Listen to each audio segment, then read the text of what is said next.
Just the Castellanos, but 3 other prominent families in our community ran similar operations. They shared buyers, compared prices, maintained the system through mutual protection. What started as one family's tradition had become an underground market. The prosecutor prepared charges carefully: human trafficking, conspiracy, money laundering, each count supported by Maria's meticulous documentation and corroborating evidence from financial records. The case was solid, but would take months to prosecute. In the meantime, we lived in limbo. Marcus agreed to testify for the prosecution in exchange for a reduced sentence. His confession filled in gaps, explained the psychological manipulation used to ensure compliance. He'd been raised to see it as protection, only understanding the horror when he'd fallen in love with me. His cooperation felt like a betrayal to his family and validation to me. Other women came forward slowly. Marcus's cousin who'd fled to California, a woman who'd escaped her buyer after 2 years. Each story added weight to the prosecution's case. The Castellano family's reputation crumbled as victim after victim spoke their truth. The trial date approached like a storm on the horizon. I spent my days preparing testimony, reviewing evidence, trying to stay sane while my life existed in suspension. Maria and her son lived in a safe house, protected but imprisoned by their choice to speak out. We texted daily,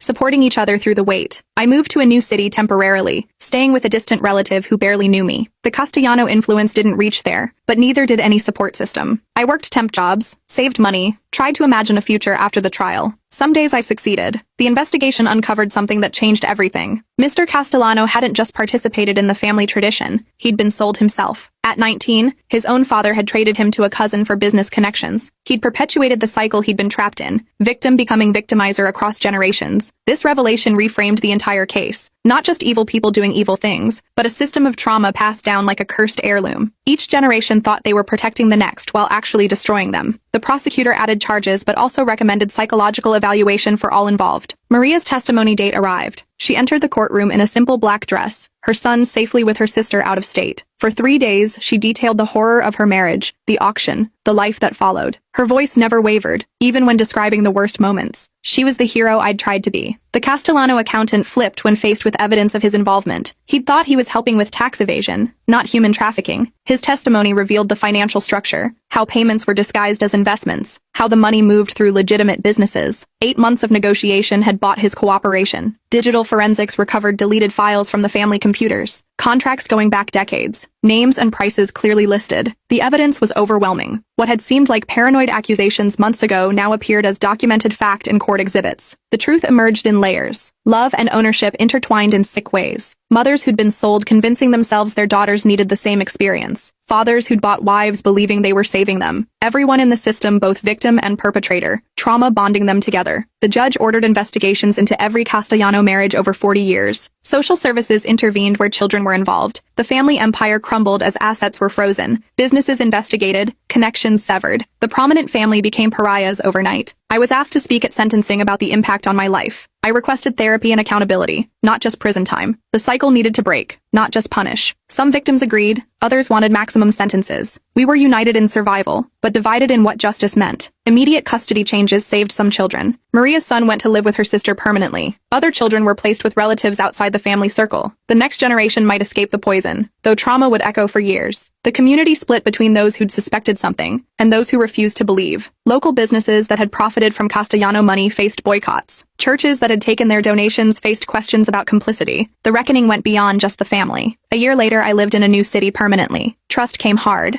maybe impossible. I flinched when I heard Italian being spoken, avoided anyone who reminded me of the Castellanos. Therapy helped but couldn't erase the scars. I'd survived, but at a cost I was still calculating. A federal trafficking prevention program cited our case as a study in how generational trauma disguised itself as tradition. Training materials for social workers, law enforcement, and medical professionals included warning signs we'd all missed. Maybe future victims would be saved by our suffering. Marcus served a minimum sentence after his cooperation. His letters arrived monthly, full of apology and explanation. I never answered but couldn't bring myself to throw them away. He was rebuilding his life too, carrying his own scars from a family that had twisted love into ownership. The other families involved faced their own prosecutions. The network collapsed as each trial revealed more connections. What had seemed like isolated tradition was exposed as organized crime spanning generations. Dozens of women found freedom, though freedom came with its own challenges. Support groups formed for survivors. We met monthly, sharing stories and strategies for building new lives. Some had been sold, others had escaped before marriage. A few were family members who'd enabled the system unknowingly. All of us were navigating the aftermath together. Mrs. Castellano received counseling instead of prison time. Her cooperation and status as a victim herself earned leniency. She lived quietly now, estranged from most of her family, trying to make amends where possible. I'd seen her at the grocery store once, both of us pretending not to notice the other. The financial settlements helped some victims start over. Money seized from the trafficking operation was distributed to survivors. It wasn't enough to compensate for what we'd lost, but provided practical help for rebuilding. I used mine for continued therapy and vocational training. Some days I wondered if I'd made the right choice. The destruction had been so complete, so many lives shattered. But then I'd get a message from a woman who'd escaped because of our case, who'd found the courage to leave because we'd spoken up. Those messages made the cost worthwhile. The Castellano name became synonymous with the scandal. Marcus's brothers served varying sentences. His father died in prison. Whether from shame or age, nobody was certain. The family tradition ended, but its echoes would last generations. I found purpose in advocacy work, speaking at conferences, training law enforcement, helping other survivors navigate the legal system. My story became a teaching tool. My pain transformed into prevention. It wasn't the life I'd planned, but it had meaning. Maria thrived in her freedom. She went back to school, became a social worker specializing in domestic trafficking. Her son grew up knowing his mother was a hero who'd risked everything for their freedom. They visited me sometimes, the only family I felt safe claiming. The wedding dress I'd never worn hung in my closet for months before I donated it. Some other bride would wear it to her happily ever after,